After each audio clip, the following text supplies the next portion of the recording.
Hello and welcome to the New York Jets pregame show. What is going on? I am Matt O'Leary, joined as always by my good friend Connor Long. Connor, how are you this week too? Matt, it is great to be back with you. Year 2 of us doing these pregame shows now. We did the little the cut down day show, although it was not really cut down. It was cut down day, but there weren't really any cuts made on that show for the Jets because the Jets will always jet. Hopefully that's not the case today. Nevertheless, it is great to be back with you. I know you were at the game last week. We were talking before the show. Just get this win. Head into Tampa Bay 1-1. Give this fan base, give this team a reason to be hopeful entering a tough matchup in South Florida next week. Without a doubt. And unfortunately, after the loss in week 1, which felt like a winnable game, and I know I tried my best. I was disappointed that they lost, but I tried my best to look at the positives. Yep. It's a really tough matchup here in week 2 against Buffalo. And you were kind of saying it, right? Like you don't want to start your season 0-2, even if, we all think that maybe the schedule lightens up in the second half.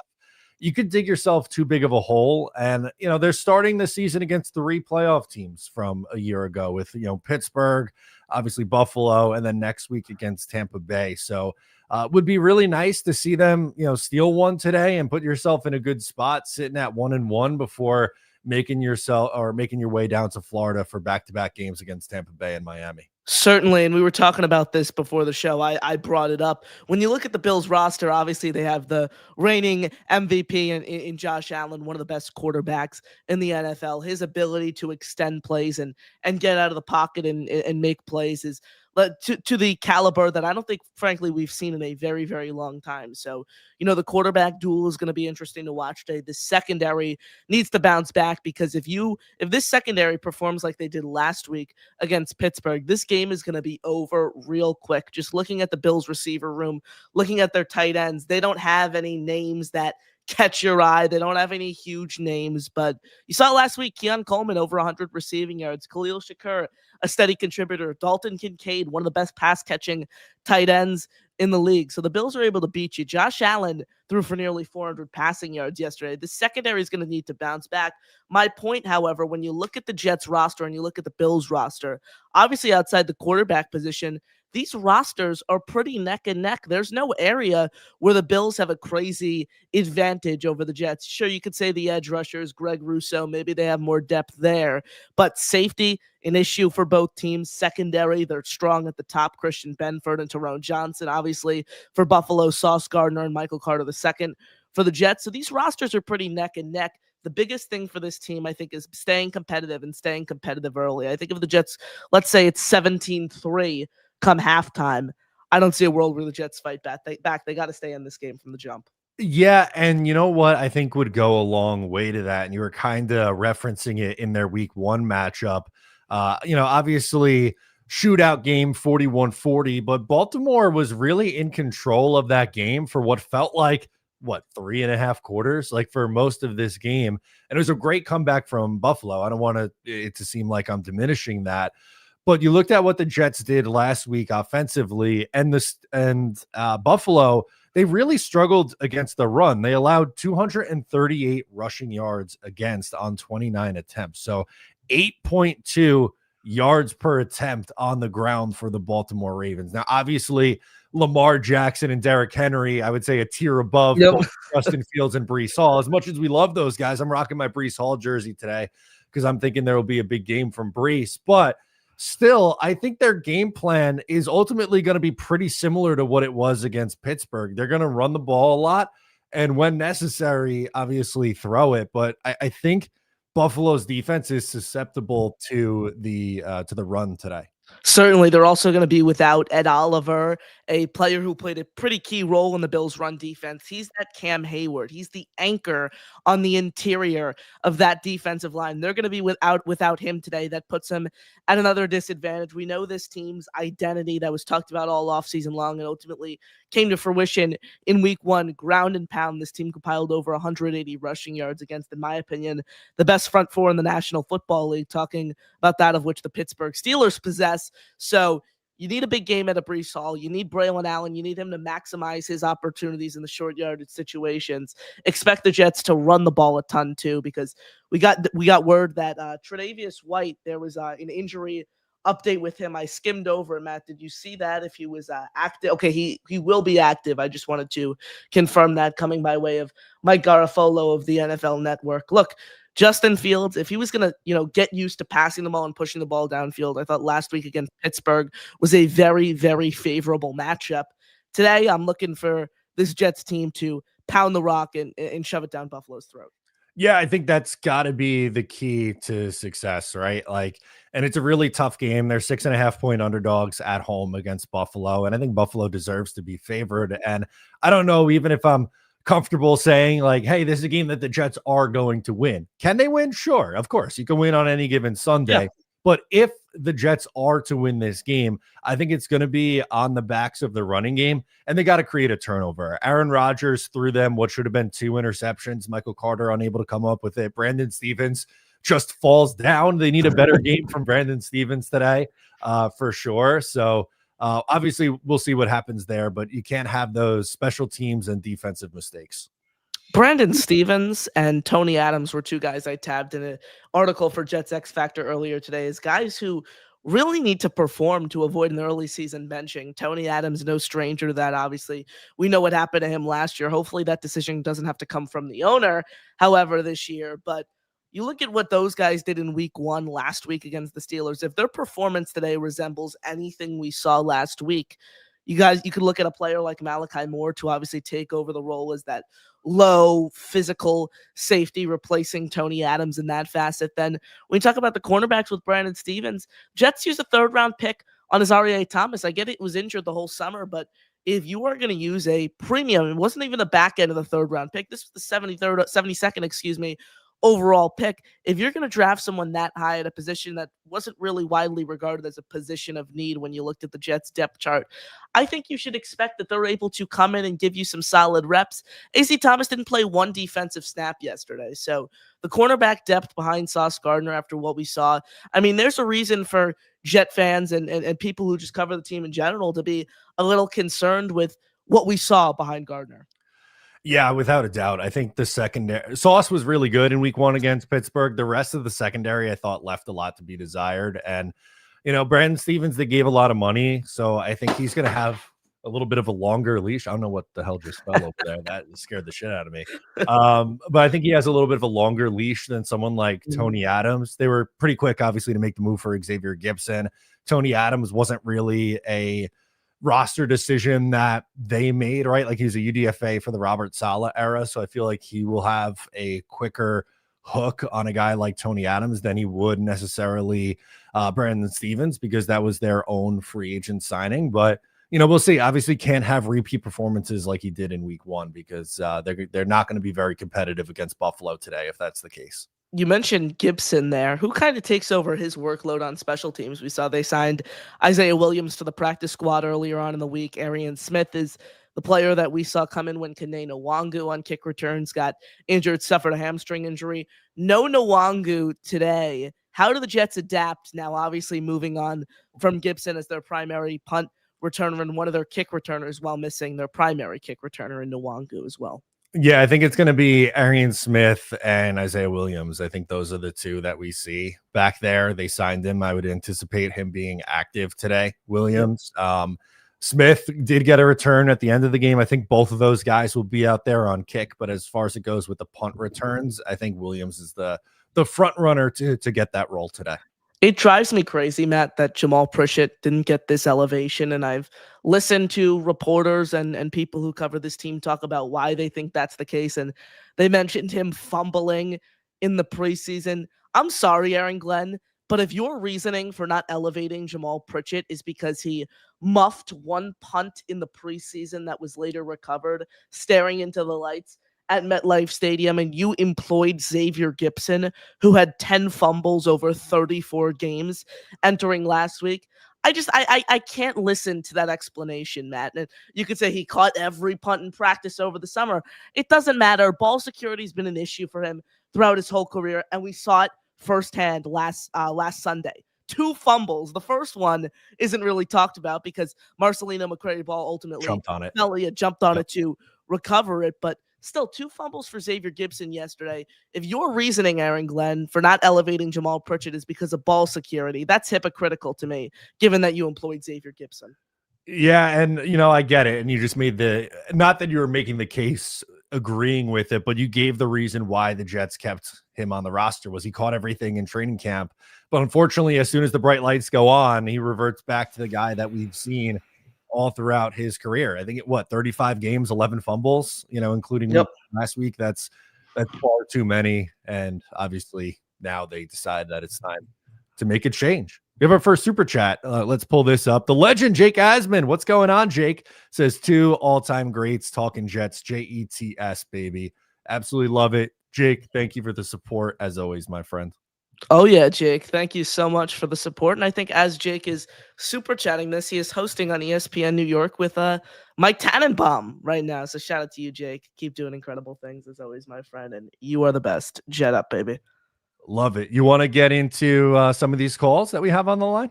Oh, yeah, baby. Let's go. You guys can call in with the pinned link in the description on my channel if you're watching on the Connor Long YouTube channel. And then Matt, of course, pinned at the top of the chat. So we want to engage with you guys. We want to hear what you guys have to say. You guys can call in, get up here on the screen, give your takes. If you don't want to call in, but you want to get your voice heard, it's all good. That's what we have the chat for. Your questions, your comments, your thoughts can go in the chat. Make sure you smash the like and subscribe to both of us. Matt's channel, of course, at Matt O'Leary and Y. Mine, you could search up Connor Long or NY Flight Jets Talk. We got 190 of you guys in the building. So shout out to you guys. Thank you for joining us right here ahead of the Jets Week 2 matchup. Let's go.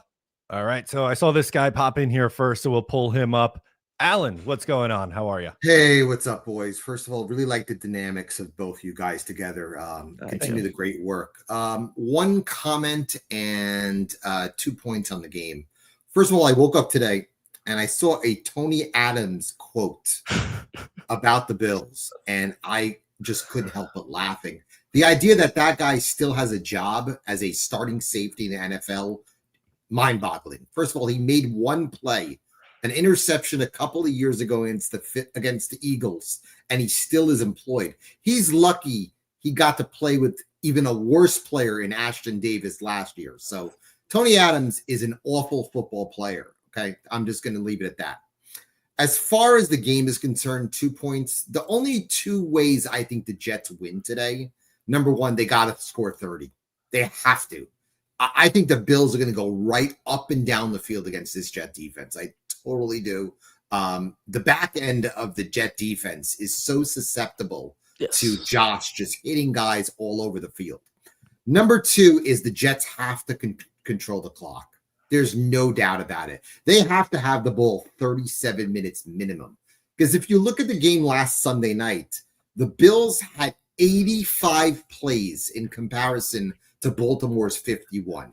I mean, that's just that is such a huge discrepancy that if the Jets have that today, they're going to lose by 4 touchdowns. Again, I like the Bills by 2 scores because I think they have the best player on the field. And again, we talked about this last week. I was shocked that Jermaine Johnson got 50 snaps to start. I worry giving him so many snaps so early coming off an Achilles is a result of a team not having any depth behind him. So the idea of playing him 50 snaps week 1 is a problem because I don't want to just completely wear him out so early due to the fact that the team has no depth behind him. Imagine watching Josh Allen one-on-one against Michael Clemens again. He's going to torch him, okay? So the idea is the Jets have to control the clock. And we have to see if last week was just an opportunity for Justin Fields to really step up. I don't know what Justin Fields is. Maybe it was an aberration last week. Maybe he could do it 2 weeks in a row, but they have to control the clock to win the game. If not, they're going to get blown out. What do you guys think? I agree with you. I think this is a game where they have to come out and run the ball, which is going to get them the time of possession. And, Jermaine, 89% of snaps last week. That's incredibly high. Michael Clemens still played 54. It was like Will McDonald and Clemens felt like they were more splitting reps. But you're right. Like Clemens on the edge against Josh Allen is such a mismatch to me. And, this secondary, if they play like they did last week, Allen's going to pick them apart. Yeah, I think Josh Allen, I don't mean to get in your way there, Allen. I just, when you look at what Josh did last week against a Ravens secondary that wasn't at their best, but the talent is clearly there, shredding them for nearly 400 yards and 4 touchdowns. Brandon Stevens keeps on track with the performance that he showed last week. Tony Adams keeps up at that same rate. We're talking about Josh Allen today throwing for 430 yards and 5 touchdowns. Like, that's a real possibility, especially if he passes the football as much as he did last week. I think 45 attempts was the final line for Allen. I know you talked about both rosters comparing one to the other. I think the Bills' offense is clearly better than the Jets. Oh, it's more dynamic because of the quarterback position.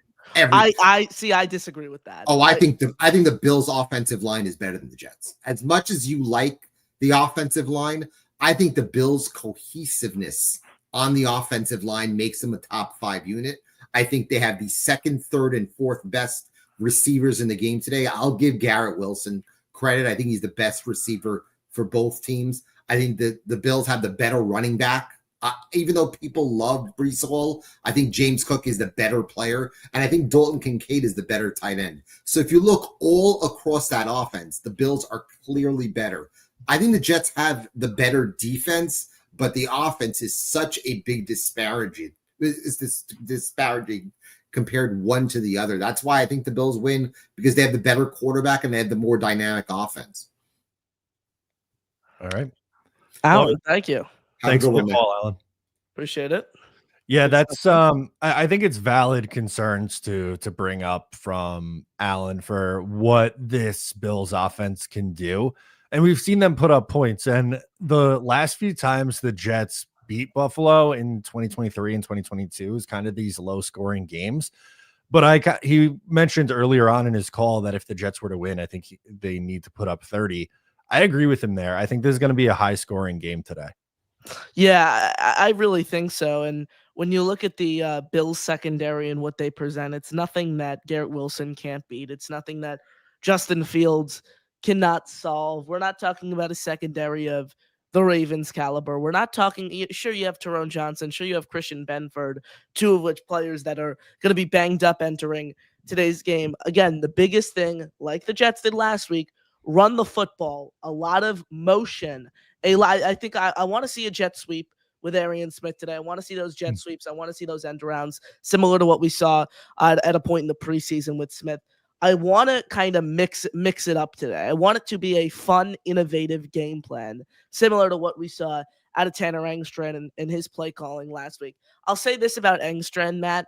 The way he called the game yesterday and tailored it to Fields looked like he had been calling plays for Justin Fields for seasons on end. Just his ability last week to know Justin Fields' skill set and put him in the right positions to succeed really blew my mind. And it made me happy as someone who's talking about Engstrand as an offensive coordinator candidate since November. So I'm really, really excited for what the future could hold when you talk about innovative play calling. Yeah, he was really good. My only gripes, and it's nitpicking, I will fully admit, but both I thought 2-point plays were play calls that I didn't necessarily agree with. Yeah, I would like to see them, especially on the first one when you have the ball on the 1 yard line, have Justin Fields under center and just sneak it. I feel like we were trying to get a little bit too cute there. And then on the first possession, it was 2nd and long and 3rd and long, and they ran both times. I would have liked to see them have Justin Fields drop back and throw it. But again, those are a handful of plays, and the rest of it, I thought you couldn't ask for any better, honestly. The thing that also annoyed me, Matt, when you talk about the two 2-point tries yesterday, Jets didn't convert either one of them. Aaron Glenn used a timeout on the second one, I believe it was. And when asked about it, he said the set that Pittsburgh showed would have blown up the Jets play call. I'm okay if you call a timeout for that and then you actually get the 2-point conversion and come up with a play call that's going to set the Steelers off and bring a different set of tricks in a sense towards Pittsburgh's defense. But it was a very, very bland play call and they didn't convert it. I think it's very, very bold to use one of your timeouts on a 2-point conversion in a game that you knew was going to come down to the wire and then not even convert the 2-point try.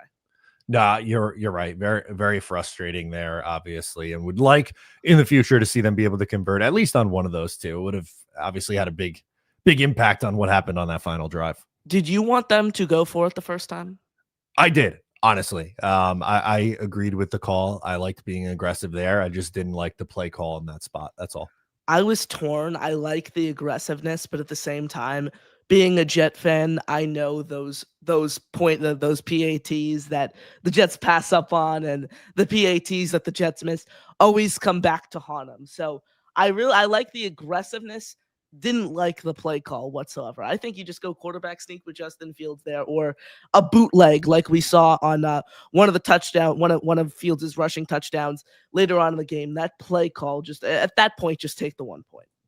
Fair enough. I totally get where you're coming from on that. And no argument from me there. Let's keep it going with these calls, Connor. We got Doug on the furniture. What can we be more specific? What kind of furniture are we talking here? It's a bed, but I like being vague, so that Okay. always keep the people guessing. It could be different furniture every day instead of just Doug on the couch. So now it could just always be different furniture. One quick shout out. If you are in Boston, go to the Boston Jets fan club. They're at a bar in like the Cambridge area. I'm going to that later today. They're a good time. Nice. Good spot. I know we're in enemy territory being in Boston, but there's a good amount of us last week. I imagine there'll be a good amount today as well. Also, Connor, I think you look like you're 30 now. It's crazy. Oh, thank you. Yeah, I saw one of our pregame shows from last year, and I listened to like 2 minutes of it because whenever I start like the new season, Matt, or whatever, for example, I have a guest on my show that I hadn't in a long time. I typically like to go back in the archives and see what it was like. And I looked different. The voice was different. The background is different. So it's just a new era. I swear you're 30 now, Connor. Thank you.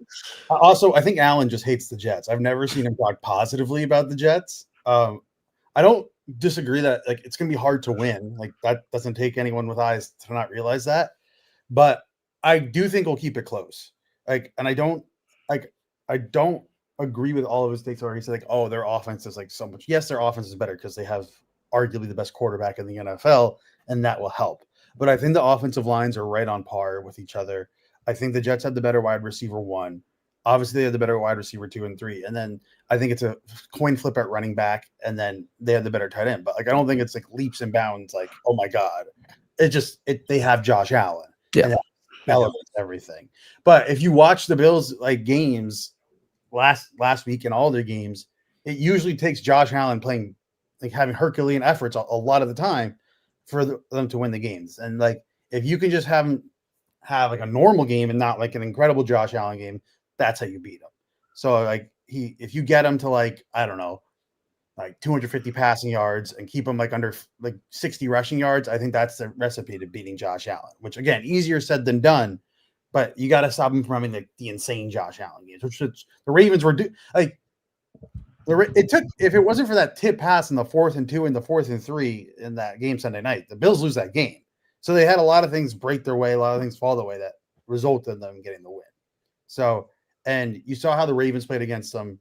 That's how the Jets want to do. They're going to want to run the ball. Like they're just going to run the ball. I would be happy if the Jets pass the ball, have 20 pass attempts, be ecstatic with that. And they run the ball like, I don't know how many times they're going to have the ball, but run the ball 75% of the game.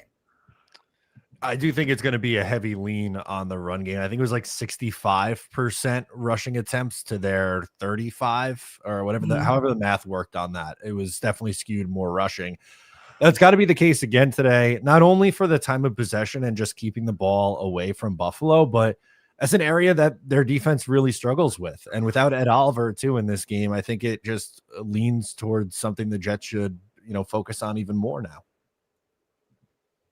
Certainly. And, Ed Oliver being out only helps the Jets case.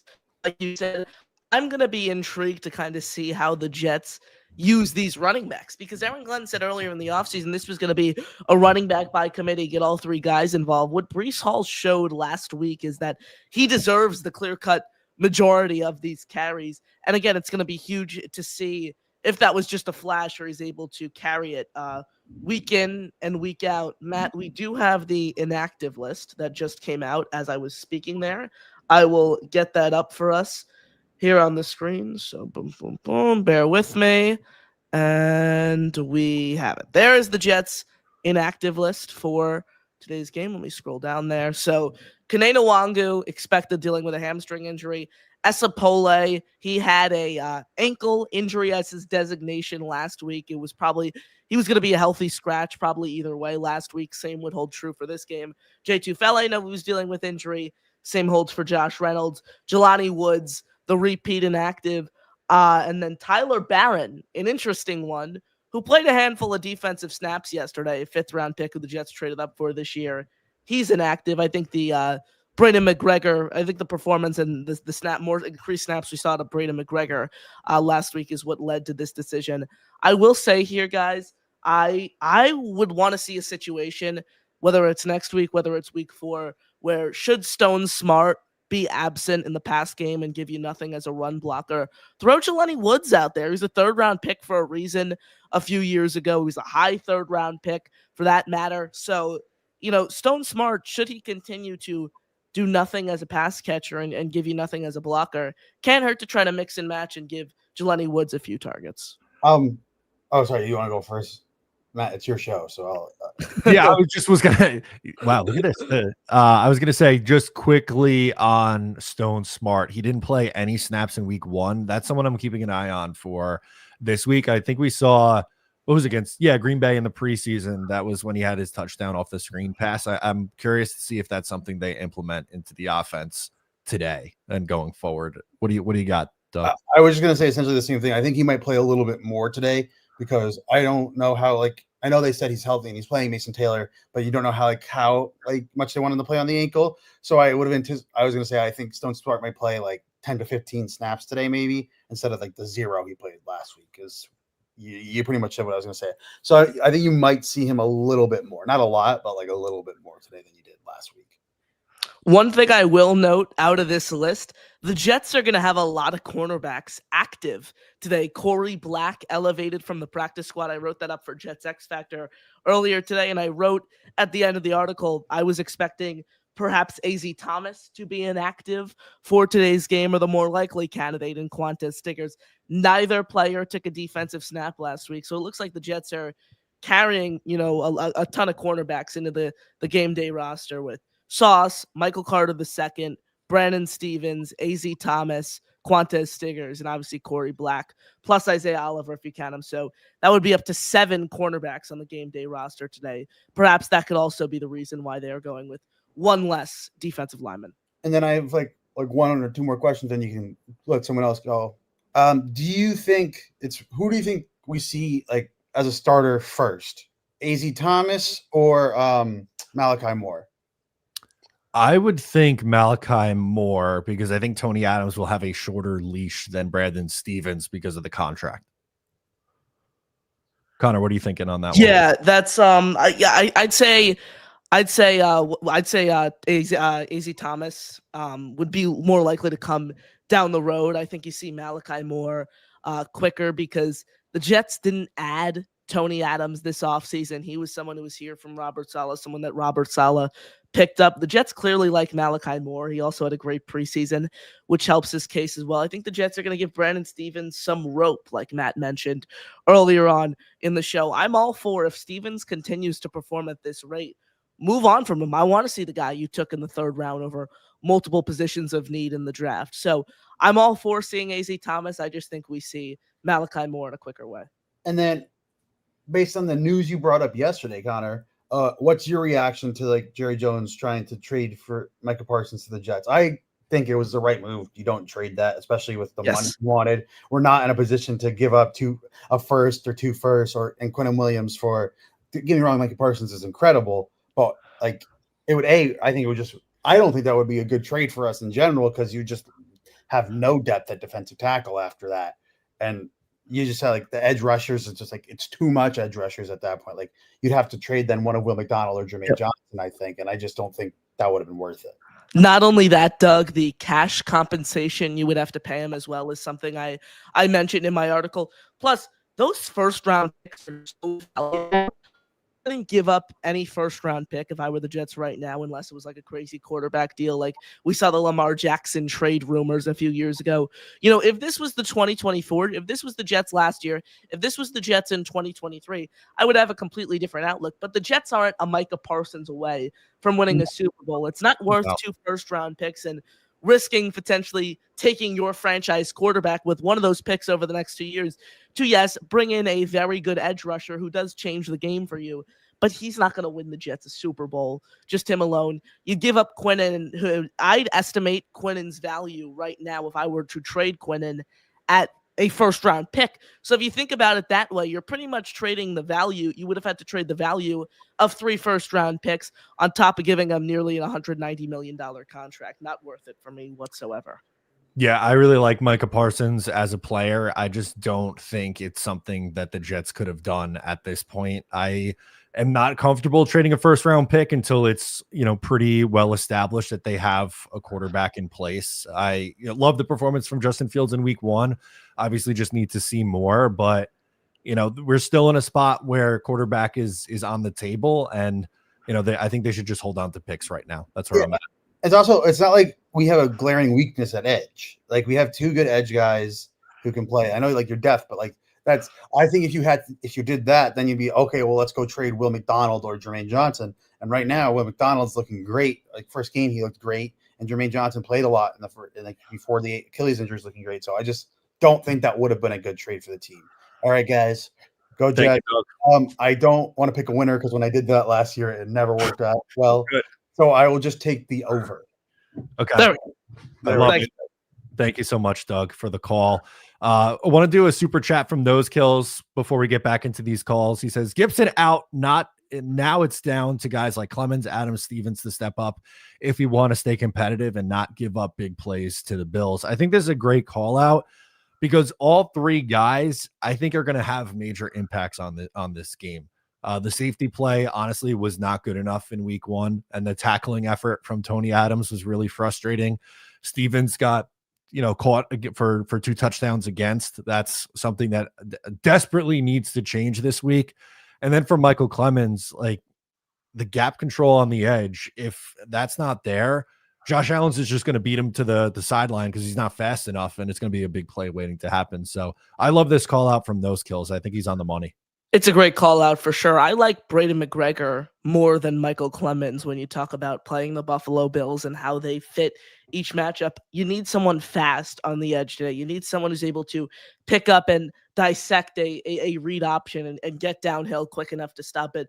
We saw it with Clemens last year. Kyler Murray against the Cardinals. Same case. Same old's true for, remember that game-sealing play, Matt, with Josh Allen and the Bills when that's right. You have Jermaine Johnson there, you have Will McDonald on that edge. That play's blown up behind the line, but then instead you let Josh Allen get a 6-yard gain to seal the game. So you need someone fast, you need someone explosive. That's just not who Michael Clemens is, and it's unfortunate because the team played so freaking well last week, but it's for people like Brandon Stevens who draw game-changing PI calls. It's for people like Tony Adams who missed 3 tackles a game as to why this team didn't come out on top. This was the biggest thing last year, Matt. The offense would be firing on all cylinders. The defense would allow 35 points. The defense would allow 10 points. The Jets offense would score 3. You have to play all 3 phases of football. The Jets only won one of those phases last week. They need to be firing on all cylinders in all 3 phases to beat a very, very stout team in the Buffalo Bills. I agree with you 100%. We'll get into more of the calls in a moment here, but just wanted to mention our pregame show is brought to you by Sleeper. Think you know football? Then try turning your football knowledge into real money with the Sleeper app, the ultimate fantasy sports app that can turn game day into payday. Just download the Sleeper app, pick more or less on your favorite players. With more stats than any other daily fantasy app, just choose 2 or more of your favorite players, either pregame or live during the game. Pick more or less from the predicted stats, and you could win up to 1,000 times your money if your picks win. Use promo code O'Leary, and you'll get up to a $100 match on your first deposit. Terms and conditions apply. Thank you so much to Sleeper for riding with us this season. We're going to go back to the calls. NY Jets, Florida is up next. What's going on? What's up, gentlemen? Sorry, I'm driving here to a sports bar to watch the game because I going to suffer. I'm not going to suffer watching it on my phone while the Dolphins Patriot game is on my television. Let's just say Brutal. that. Can you believe that we have to watch the Miami games? I don't know who at CBS decided to do that to us, but it's got awful. Hey, Yeah. I happened to call into a Buffalo Bills Jets radio show this morning. So these were my points. Membu, I think we really saw the full extent of the Jets offense because we were running away from TJ Watt and Buffalo and the Steelers knew that. So I don't know if we'll score anymore, but we're consistently running left, and I think the Steelers couldn't stop it. Number one, and number two, they knew if we were going to run, we were going to run left. So I think that may open up our offense a little bit more, quite honestly, because let's run behind Membo and see what he has. That's what I say. Secondly, the the coaching matchups, right? So we've been stuck with the Robert Salas and the Zach Wilsons and the all the other clowns that we had when we were getting beat up by the Bills, and now we have probably an equal with Aaron Glenn and Ingstrand. And plus, they saw them last year in December at Detroit. I think that's just a huge edge that we can. Not that we're going to take their blueprint, but at least there's a strong familiarity with everything recent history. That's my Yeah. first couple points. Yeah, I think those are both really good call outs, especially with the coaching. Like it felt like, unfortunately, especially last year, whether it was Salah early on and then when they made the switch to Ulbrich, they were getting out coached every single week. And that offensive staff was truly horrible. And this year, I know it's only one game, but Tanner Engstrand had a promising debut. I think the offensive line looked significantly better with most of the same personnel. So you got to put that on coaching too. So I think that's a great call out. Connor, what are you thinking on that? Yeah, certainly. And when you talk about this new coaching staff, I think the biggest thing that I noticed yesterday is they were prepared to play. Sure, you saw penalties, you saw costly defensive penalties, especially Brandon Stevens, obviously the player that catches your eye, and the two defensive pass interference calls. The biggest thing that I've noticed from this coaching staff, however, is that these guys were ready to play last week. They got to keep it up today. You have to have a high motor to win today's game. Yeah, I say be aggressive on if we're in at Buffalo's 30 and it's 4th and 3, I would go. I would be really aggressive on these 4th down calls. His kicking threes against this team risky, big risky. So, yeah, it is risky. I know my internet is shaking. Yeah, one more thing. I think you're going to see Sauce Gardner on Dalton Kincaid a little bit. I think you're going to see a mixture of coverages. I don't think they're going to lock down Keon Coleman. I just don't see that like the whole game because I think you're going to have to spy Josh Allen here and there. You periodically have to account for him purposely. Yep. Thanks, fellas. Great call. My internet is shaky, so I'll let you go. All right. Thanks so much for the call. Absolutely love it. I think that's a good point on one Sauce Gardner. I don't know if it's necessarily going to be like last week. He pretty much was on DK for most of the game. Bills don't really have a wide receiver where you feel like you have to do that. And on the spy, I think that's kind of the perfect opportunity for Quincy Williams to have a good day would be for him to be on the spy. You mentioned Sauce there, Matt. Something I want to mention, although it wasn't significant, Sauce was banged up earlier in the week. Same holds true for Michael Carter II. So I don't know if we're going to see him play, 100% of the defensive snaps today. Hence, maybe why the Jets have 6 cornerbacks on their game day roster. So that's something to monitor, the injuries to both him and MC2 that were suffered earlier on in the week. But yeah, certainly a great call there by Ted. Absolutely. We keep it going now. Charleston Jets Rube is up next. What's going on? Hey, what's up, fellas? How are you? Doing good. What do you got for us today? Well, I think that I don't really like the disservice that some of the folks in the media, the Jets media, I swear some of these guys don't even like the Jets. I hate the disservice of the lies they're spreading. There is no way we're trading. Okay, let's think about the Green Bay deal. You got kind of a toss and throwaway player and basically 2 high second round picks, right? Because Packers are probably going to be picking 28th or lower, right? Even if things go good on our end, we're probably going to be 8, 10, 12 picks higher than that. So you're telling me we're trading a player way more quality than the player Green Bay traded, and then 2 picks that are going to be 8 to 12 picks higher? That's the dumbest thing I've ever heard. I don't buy that crap for a second. Um, I just really hope that that wasn't anything that was legit, and Muji and Glenn can go to Williams and say, "Hey, man, don't worry about this. This didn't happen." Because I'm sorry, I know it's a business, but I'd be pissed if I was Quinnen. Like, he's given so much to this team. He's been our best player for how freaking many years now, and the fact that he still loves being here and wants to be here with us being so crappy for so long. That report just really, really irked me. Really kind of pissed me off. But back to the positives. Well, I just got in like 10, 15 minutes ago, so I'm sure you guys probably talked about this. What are your thoughts? I mean, are you where I am, where you think that report is bullshit, or what do you guys think?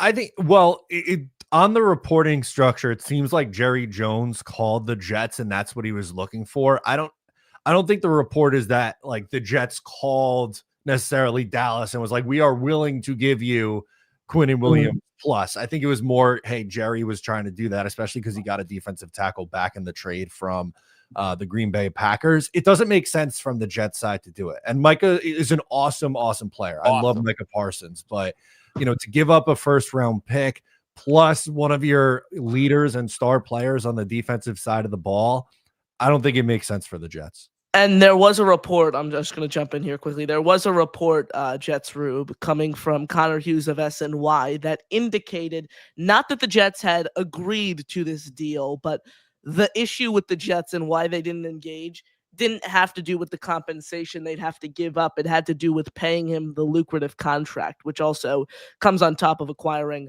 a player like Parsons as well. So that's where the huge holdup was for the Jets and why the Jets didn't go any further than just an initial call. I forgot whose tweet that was, but there was a tweet that made it seem like, oh, we were fine with giving up Quinnen and the 2 picks. It was just the $150 million guarantee that we didn't want to do, which I still think that's bullshit. I mean, honestly, even if we got him at like 30 or 35 million a year, it just doesn't make sense. We're not close enough to trade for a player like that and give up 2, potentially somewhere between 12 and 20 first round picks in the next 2 years. And Certainly, the other that same tweet was from Hughes. He just deleted it and reworded it in a different way. good. Okay, good. Yeah. Because that just didn't make sense to me. And, Mhm. Especially when you combine in the fact that, like, yes, our top 2 edge players, I think have the ability to be very elite. Our depth sucks, right? Mhm. Why would we trade for someone that's going to have to start and then sit either Will McDonald or Jermaine Johnson and then leave this massive gaping hole in the middle of our D line? We haven't been able to stop the run for years. And last week we made Pittsburgh look like a high school team. Why would we screw that up? Like, I mean, that might be the number one thing I was excited about last week was I can't remember we couldn't stop a nosebleed for a decade. And we held Pittsburgh, who year in and year out is a good running team. We basically held them to nothing on the ground. I mean, I'm not one of these people that are super pissed off about losing. I didn't call into any shows after the game because I was steaming after the game. And I knew Justin Fields looked so freaking good. I knew that I would settle down and not be so, pissed as in the moment. The 60-yard field goal, you got to be kidding me. You can't make it up. Yeah. Me. You can't make this shit up, man. And that like 10 more. I don't know about 10, but like 65. I think you can make a case for that kick to go in. Like it had more. It had some life on distance it. on I think it, it had 70 on it. That thing was unreal, man. That was like, oh my God. Right down the middle, too. Not even anywhere, just right down the pipe. Like it was from 20 freaking yards away. They shouldn't be letting these kickers break in the balls all week long, man. It's almost like when fantasy that you got to start going back to where it's 3 points to 49 yards, and then 50 to 59 is 4, and then it's 60 or over. Because like hitting like a 55-yarder now seems like 10, 12 years ago what a 45-yarder would have been. It's insane. Like, don't be giving these kickers even more. Like I don't think you should be rewarded for getting the ball to like the 42-yard line. I mean, I'm sorry. Like a chance to score barely past midfield. I understand the NFL's trying to get more points. The more points, the better. That's why they're doing the kickoff rules. More The money. average starting, just from what I seen in week one, it looked like the average starting position was around the 33, 34-yard line. So, I mean, that's producing more points. Do we really have to make it to where there's going to be a field goal kicker that's going to kick one on the other side of the 50? Because that's where this It's league is coming. going. It's ridiculous. It's It's ridiculous. it's coming one of these days. I absolutely think so. Hey, Yeah. are either one of you guys going to Tampa? No, I'm not making the trip down to No. Tampa, but all right, it sounds Okay. like you are. You're making the trip down? I am, and I'm probably going to go to the Jacksonville game, and I'm really Nice. hoping to where the Jets are going to be really good. Where one of you awesome content creators. I mean, there's about a half dozen of you guys that I love, and I spend all my free Thank you. time watching you guys. Like my wife thinks I'm freaking nuts. I I just love found it. you guys a couple years ago, and I got married about 3 years ago. So, she's like, Jesus, you spend all your time on these damn shows all the time. It's like, well, what do you want me to do? Yeah. You're a I've Jet only, fan. I've been a Jet fan my whole life, but I've actually only lived in New York for a few years. So most of my Okay. life, I've been like a solo Jet fan, and I haven't had somebody to, like a community. These communities are great. Matt, yours, Mm, Buffalo Jet fan, Ian, Jake, obviously. I mean, there's so many good content creators out there, and we're I'm so lucky. blessed because you look at some other teams, they don't even have one guy that's even close to any of you guys. So we're very, very lucky. And it just goes to prove how good of fans that we are, that our team has sucked so bad, but yet there's so many good content creators and so many good Jet fans all around the country. So eventually I will make my way up to New York, for one of your all's games, whatever, to meet everybody up in New York. But I'm excited to meet a lot of the Asmaniacs, and yeah. I know a lot of the Asmaniacs, they're all cross pollinated with all you Sure. guys. Mhm. But I honestly, man, there's just something, and I'm a Rube, right? Obviously, so I think the Jets are always going to be good, but I also do live in reality on a game to game basis, and I was really teetering. I was really teetering on this game, but then when I heard Ed Oliver's out, to me that's enough to push it over the top, because I knew we were going to be able to run the ball. I Sure. mean, Brees Hall, I think, is going to have a monster game. I mean, I wouldn't be surprised if we got close to 150 yards, 200 total out of Brees. I really wouldn't be shocked by that. But my prediction, 31-26. A lot of field goals from Buffalo. Two Oh, touchdowns and 4 field goals. 31-26 Jets. I love it. Thanks so much, Let's Jets, for the go. call. All right, thanks, guys. That Appreciate it. was awesome. A lot of Jets positivity there from our guy, Jets Group. And I get into it. I get all positive too, Matt. And then I watch the game and I'm like, oh, what did I just What say? the hell just happened? Yeah, and then back at it the next week. So it's just religion every Sunday for us Jet fans. Last week though, I actually thought they were gonna win. Like by I come did too. halftime, I thought that they were gonna win the game. But like never count your chickens before they hatch. That's what I've learned from being a Jet fan, from losing on Hail Marys because you're afraid to drop back in coverage, to that losing on a 60-yard field goal and Xavier Gibson fumbling the ball. Ugh. And by the way, that there wasn't contact. I don't want to rewatch the play at all. There wasn't contact on that fumble, right, Matt? Right, Matt? Like he just lost the ball. No, yeah, he was he was holding it in the wrong arm. He was holding it in his right arm instead of the left. When you're running, it was very football 101. I Yeah. by no means was a very good football player, but one of the things that I remember from playing, if you're running on the left sideline, have it in your left arm. If you're running towards the Okay. right sideline, have it in your right arm. He was running towards the left with it in his right and took a small hit and it just popped out.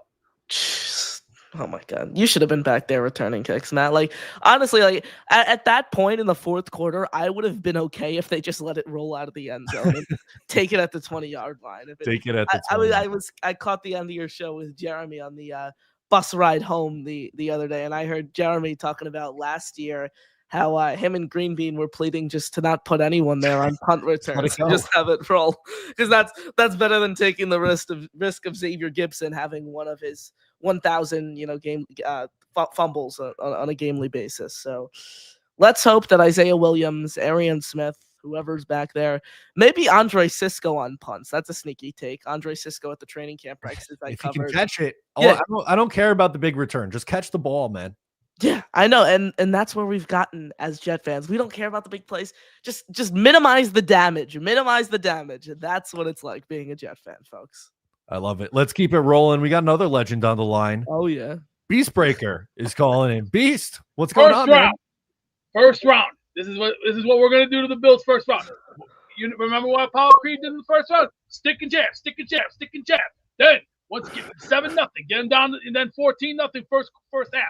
Then third quarter, go for knockout. Go for 1, 2, 3, and then once we get them in position, finish them right on the spot. TKO. And then once we're done with Buffalo, we're going to Tampa, and we're taking a lot of trash bags to Tampa with us. And here's the thing: all those trash bags we're bringing, there's going to be a nice overhaul of trash that we're bringing right back, and we're throwing it in the city dump. So Buffalo, be expecting the unexpected.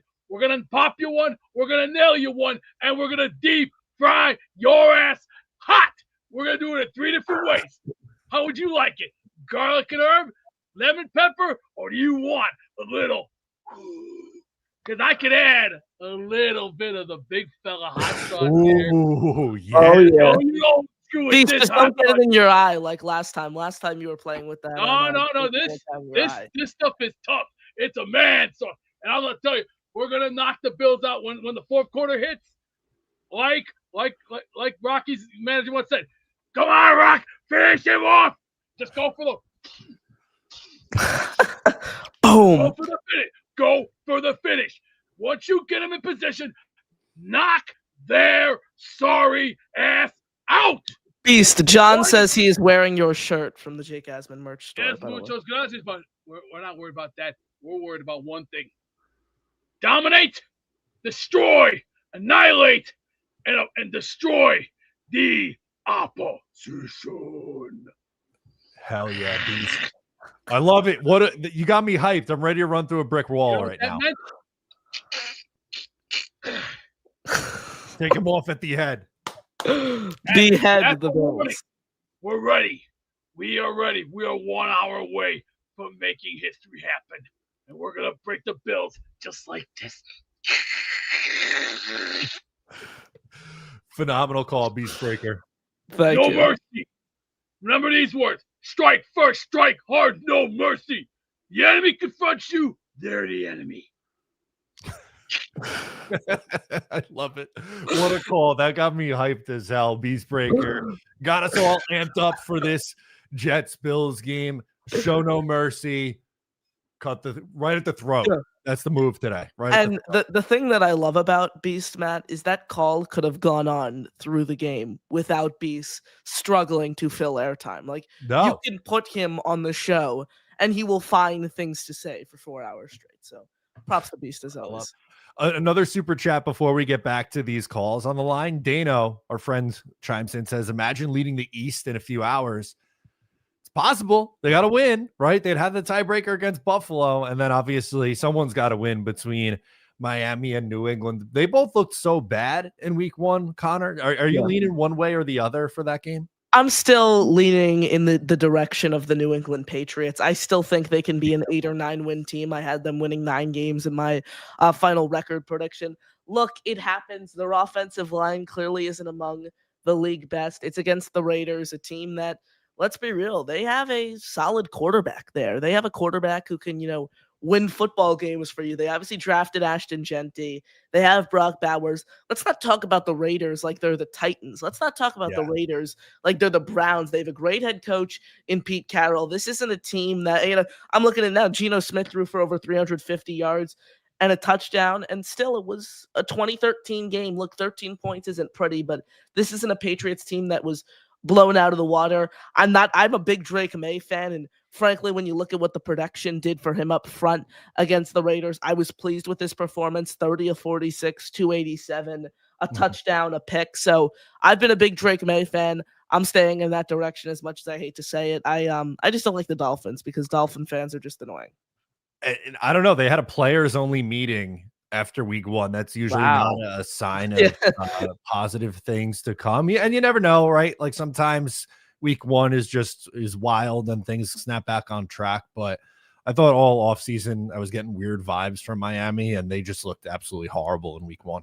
Yeah, and against the Colts too, and against Daniel Jones. My good friend Ryan Hickey, who's a host over on the Infinity Sports Network at Odyssey, is a Colts fan. So I was texting him after the game, and he was pleased with the performance that the Colts put up against the Dolphins. But his whole thing, he doesn't want the Colts to win because he's an Anthony Richardson fan, and he hates Daniel Jones as I would if I was a Colts fan or a Giants fan or a fan of a team that Daniel Jones has played for. And he actually made a good point when we were talking. He thinks Daniel Jones is good enough that he can win, and like he did with the Giants, and pretend to be good and win 8 games and then trick the Colts into not using, a pick on a quarterback, and then you're stuck with him for 3 years and end up overpaying him the same route the Giants went down. One more nugget quickly here on the Colts. We talk about Woody Johnson and him as a meddling owner.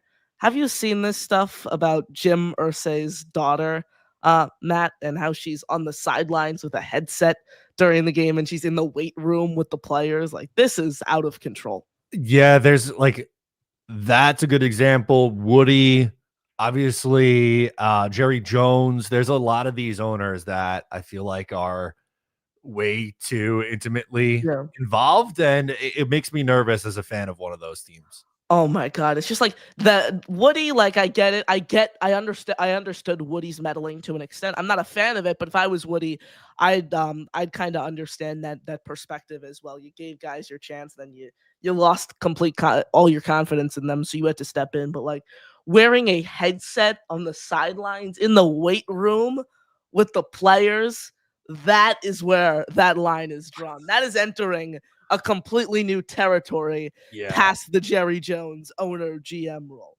It's wild. It absolutely is. Let's keep it rolling with some of these calls. Max is up next. Max, can you guys hear me?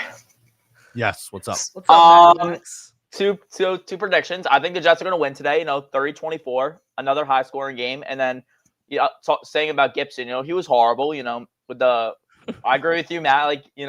Football 101, he was horrible. And I saw TikTok, disagree with him. Oh, Glenn isn't going to work out because he caught a player one mistake. No, Gibson is a horrible kick returner. He had let's say 18 fumbles in 36 career games. He's a fumbler. He's horrible. And he should have not even made the team. The only reason he made it is because of a play that happened 2 years ago in the Buffalo Bills game. That touchdown, game-winning touchdown from the Bills 2 years ago helped them make a roster. He should not even made the roster. Pritchett should have made it over Gibson. But talking about the Bills game, I think, our offense will play good. I don't know if you guys saw the Sunday Night Football game. Bills were horrible on defense. I understand Lamar Jackson, but you allowed 40 points to the Ravens. And Ada Oliver's not playing, which is one of your big defensive pieces. So I think the Jets offense will play good today. I agree with you. I think the Jets offense will look good. To me, if the Jets are to win this game, they need to have a significantly better defensive performance because they can't have those same mistakes like they had against Pittsburgh in week 1 and expect to contain Josh Allen. He'll pick them apart. And by the way, another thing I want to throw in here quickly regarding the Bills inactive. I know we didn't really indulge into that. Tyrone Johnson, inactive. Landon Jackson, 3rd-round pick out of Arkansas, edge rusher, inactive. Chase Lunt, inactive. Shaq Thompson, inactive. Jordan Hancock, one of their starting safeties, inactive. So a lot of key inactives for Buffalo today alongside Ed Oliver on that defense. Yeah, definitely. I think that's going to have a huge factor in it. Tyrone Johnson's normally a really good slot corner, so I would assume they're going to put Garrett Wilson in the slot a lot today. That'd be what I'd be doing after hearing that news. Certainly. Agree with that because the Bills defense is horrible, and then I think the defense needs to play better. The Steelers' performance was unacceptable. That DK catch. I mean, it was a crazy catch, but that should have never happened. Stevens played horrible, and then Sauce played decent, but our other corners played horrible. Absolutely, I'm in agreement. Max, thank you for the call. I appreciate it, man. Thank you, Max. We got to win today. Got to win. Can't go to 0-2. Yes, sir. Absolutely. 0-2 heading into Tampa, Matt. It's a No. possibility too. It's just if they lose today, well, at first, if they start 0-3, the season's over. Like the Jets continuously lower the bar. Like we're used to the season ending before Christmas, and then in 2023 it was Thanksgiving, and then last year was before Halloween. So, I mean, the Jets just continue to lower the bar. They gotta get one of these next two. I mean, I hope they win both of Yeah. these next two. As a Jet fan, I want them to win every single week. But I'm with you. Starting 0-3, even with a team like Miami, who doesn't look very good right now in week 4, and with the schedule looking a little bit easier in the second half, it's 0-3 is almost too big of a hole to dig yourself out of. I know Antoine Staley from the Daily News, great Jets beat reporter, has the Jets starting 0-5, I think, and then they get up to 1-6, I think, is what he has them starting off as throughout the first. Could you imagine 1-6, Matt? Could you imagine how low our views would be on videos and just how tuned out this fan base would? Yeah, and I don't blame Jet fans at all for that because expectations in comparison to last 2 years pretty low for 2025, but even like a 1-6 start halfway through your season and you feel like it's already over. Yeah, I get it. Maybe they win 5 games in the second half of the year and they finish like 6-11, and 6-11 I don't think is crazy far off from where most people had their expectations this year. But after you play how you played in week 1, man, like just show me some fun on the offensive side of the ball and don't be embarrassing defensively, and you should win some games here. What do you think the Jets in division record is this season? 2-4, I think, is where I had them. I think they split with New England and Miami. I think Buffalo is a bad matchup for them, honestly. I hope they win today. I'm going to be rooting like crazy today in just a little bit, just under an hour until kickoff. But 3-3 at best, but I'm going to settle for at 2-4 in the division. I'm trying to pull up my season preview article for JetX because I'm just trying to get it on my lower monitor because I have them going 8-9. That was my final record prediction, but I did have like what I had them going in the division. I think it was different. So here it is. Let me find this. So in the division, I had them losing to Buffalo today after winning against Pittsburgh last week. So I'm already 0-1 on my schedule prediction. So I had them losing to Buffalo twice. I have them getting swept by Buffalo. I have them sweeping Miami, and then I had them getting swept by the Patriots. So 2-4, but the 2 wins come from sweeping Miami. Yeah. So I had them going 0-4 against the Patriots and the Bills. It's realistic. Like you could split with those teams. I just don't see it. I think the Patriots especially are going to be competing for a playoff spot then by the time the Jets season is over. Okay, I think they split with New England. I'm not sold on like New England being this team that is so far ahead of the Jets. I view them as both teams that'll likely finish between 6 and 8 wins on the season this year. And I think the one that I don't love is the Thursday night game. I don't remember if that's up in New England or the home game for the Jets. It's New England. Okay, so that you're on the road, short week. That one, I think you probably lose, but later on in the year at home, I like their chances in that one. Certainly, and I see people in the chat telling me I'm a pro Patriots fan. I'm a Patriots sympathizer. I can sit here and say the Patriots are going to win 4 games. It's just my Look at this. Matthew Smith Connor's a Patriots sympathizer. There it is. I'm all for the hate. I'll take the hate. I'll take it if that means I'm able to be honest and give my takes. That's the price you pay, Matt, when you're brutally honest about the Jets or when you're brutally honest. That's how you genuinely feel. I am totally good with that. What I don't like is just being positive to be positive or negative to be negative. Just be honest. And if that's how you feel and you make a strong case for it, I'll respect it. My favorite thing is people come into my chat and they're like, "Oh, Connor, you're so negative on the Jets. You wanted them to trade Breece Hall in the offseason. You said they don't have a good you said they don't have good defensive line depth. You're so negative." The thing is, when people call me negative on this team, I don't understand it because I've been, and you know this, Matt, one of the biggest Justin Fields fans all offseason long, and I have the Jets winning 8 games. I don't understand how that is negative. Do you have them winning 6 or 7? I had them at 7 and 10. I thought that was pretty realistic. 8 and 9, I would say that's more on the optimistic side. An 8 and 9 prediction, I would say skews optimistic for this team. Certainly. And look, 7-10 is the Jets' favorite record. They haven't gotten past that since 2015, as crazy as that sounds. And the last time Jets had a winning record, of course, didn't make the playoffs. It is just mind-boggling to me that this team hasn't won more than 7 games in a freaking decade. It's I know we talk about it all the time. It's hard for me to believe, though. Like, 7 games, winning more than 7 games. It's how hard could that be? How hard could that be, man? You won 7 games with Zach Wilson. Like, oh.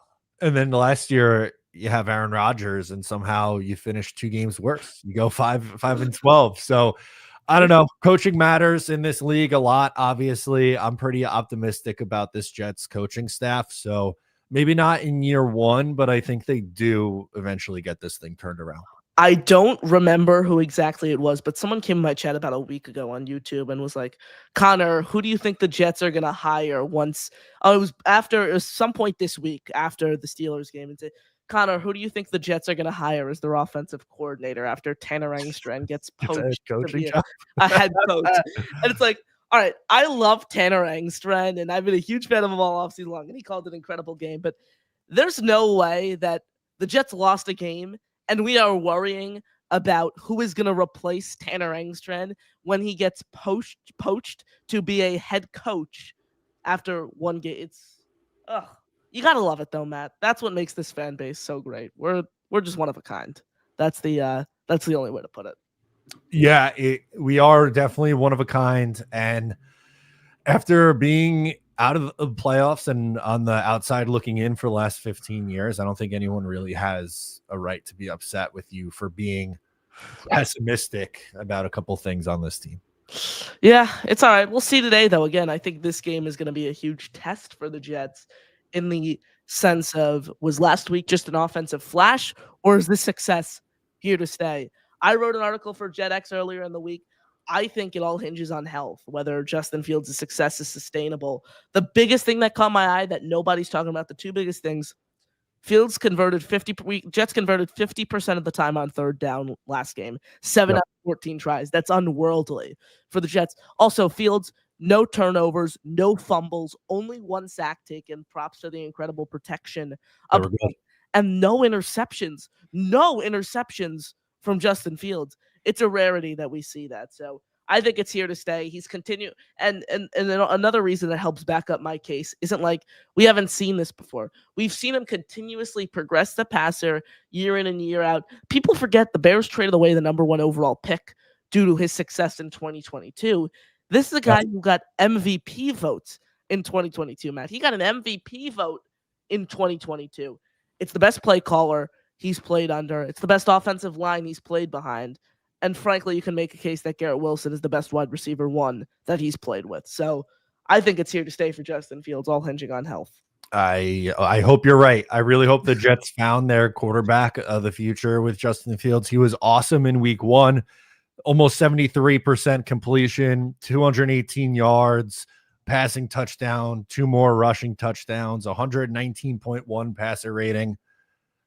Do that again today and steal a win against Buffalo, and I think you'll have even more people buying in on Justin Fields. Before we wrap up, Matt, I got to get the outlook on your fantasy team. How are we doing 1 week in? What is the lineup looking like today? Okay, so I'm in 2 leagues. Okay. In one of my leagues, I am 0-1, but it's a 50-50 toss-up in the projections. I feel pretty confident with that one. In the other league that I'm in, I'm 1-0, and I have a 52% chance of winning still. But I started Matthew Golden for the 2nd week in a row, and he only got me 1.5 points. So I started AJ Brown. Quickly, yeah, he is getting yanked in week 3. I can't continue to toss him out there. Oh, that's rough. I'm in, I think, 4 leagues it is this year, all buy-in leagues, one of which, shout out to Dylan Terraming, because I know he's in the chat. I'm in a league with DT, and Matt Miller of ESPN is actually the one who runs the league. It's a dynasty league. They named the team, so I got the invite from DT. I'm 1-0 in that league, and this week in that league, I am playing a team that does not have that. I'll show you this, Matt. No starting wide receivers, and it's a super flex league, so all 3 of the flex spots are vacant as well. and that is what the starting lineup looks like for, All right. I for like that the team. So it's a cakewalk there. I scored, I think, in a non-super flex league, 160 points in the Jets X Factor League last week, so I won Nice. that. And then I'm in my a league that my dad does with a bunch of his friends from his from where he used to work, and they needed an extra team because someone dropped out. So I bought into that league, and no one told me that it was a non-PPR league. I just went under the assumption that it was a PPR league. I'm As you 1-0 should. expected to win this week. Luckily, I took Saquon Barkley with the second overall hell yeah. pick, but AJ Brown didn't help my case last week. Mike Evans either. Do you play PPR or non-PPR? Yeah, PPR is the way to go. Yeah. My fiance Taylor, she does a fantasy league with some of my cousins and my sister and like some of my cousins' friends.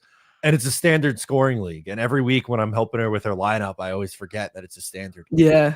It's not 2006 anymore, man. Let's get with the time. Go to PPR. Also, it just annoys me when I'm looking on the app and it's like on the non-PPR leagues, it's like AJ Brown, one of the best receivers in the league, projected to get 6 fantasy points. Like I like the double digits there on the projections for sure. I'm with you. Before we hop out of here, let's do score predictions Yes, for this game. What's your vibe for this week? I said the Jets were losing, so as much as I want to say I think the Jets are going to win, I have to stick by that.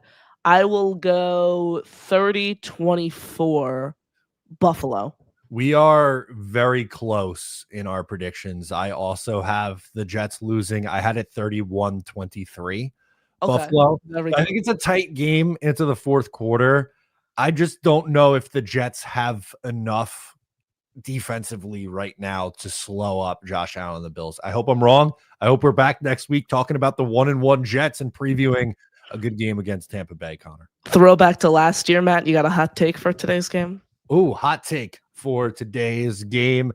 I'll say Breece Hall 2 touchdowns is my hot take. Breece Hall 2 touchdowns, the hot take for Matt O'Leary. Mine, it's interesting. I'm wearing his jersey. Quincy Williams 2 sacks today against Josh Allen. Like it. That's my hot take. Quentin had 2. He passes the baton to his brother today. We all know the impact that linebackers have going up against a magician and Josh Allen. I think they're going to apply a lot of pressure on Allen today. I think the Jets are going to trust their secondary despite a poor performance last week. And Quentin passes the baton to his brother Quincy, who finishes the game with 2 sacks, Matt. I like it. Guys, that'll do it for us in this pregame show. We'll be back next Sunday, but for now, that'll do it. Make sure to follow Connor's channel for all his coverage. Make sure to follow my channel. I'll be back with the post-game video later on today. For now, I'm Matt O'Leary. He is Connor Long. We'll catch you next time.